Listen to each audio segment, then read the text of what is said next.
Hey everyone, this is Zeffy.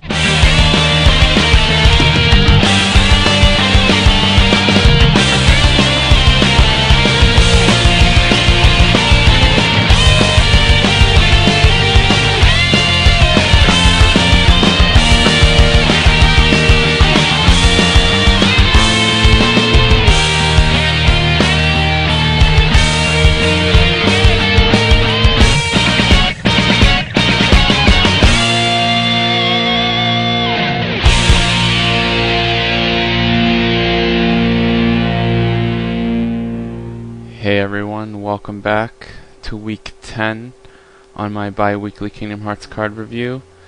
And this week I'm going to be reviewing an interesting card. That card is going to be Olympia. What's neat about this card is there's no support value and of course no magic value. It's a attack card. The effect is this card can only be used during a challenge phase. Discard this card and the card that your opponent just played. Basically what's neat about it is it's such a nice manipulative card and a control card in the challenge phase. Obviously it can't be used outside of the challenge phase, and even if it could be used, it has no support value, so there would be no point to use it anyways. So of course if your deck is focused on challenging every turn, this is a card you're going to want to run. This is a good, sake of argument, side deck card. Again, if this game had a side deck, you would probably throw like one or two Olympia cards in your side deck. Now why is that? Well, you would use it, say your opponent is running stuff like they're playing aggro and they attack a lot as well. You would want Olympia to definitely help stop what they're throwing at you, like if they play Oblivion and it gives them plus 10 and you don't have enough support value to beat them, but if you use Olympia you will. That's something you definitely want to use.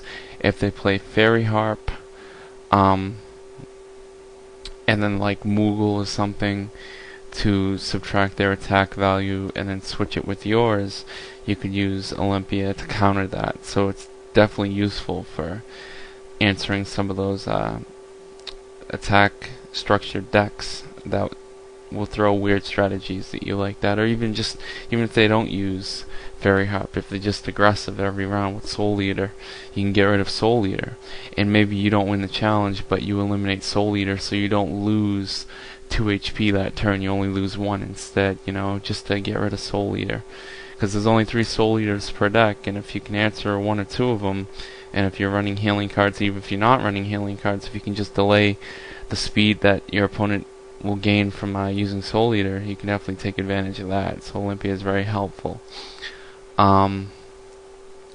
It's not going to be main decked in every deck, and again, I'd really see this more of a side deck card, like 1 or 2 in your side deck, just for a certain format versus formatted decks, depending on the strategy they utilize.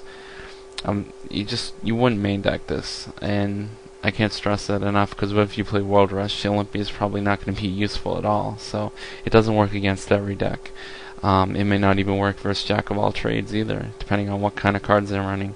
It may not work versus Broom Control or a control deck. It really all depends on what kind of deck they're really running. If they're using a lot of attack cards, I could see Olympia being very successful and useful.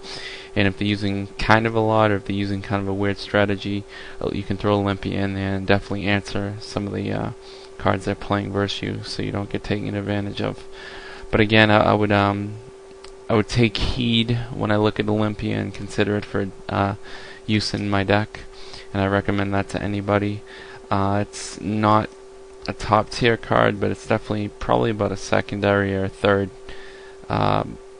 place choice at least, and if not, at least a side deck card if this game ever did have a side deck at some point. So that's my review for Olympia. I hope you liked it. See you guys later.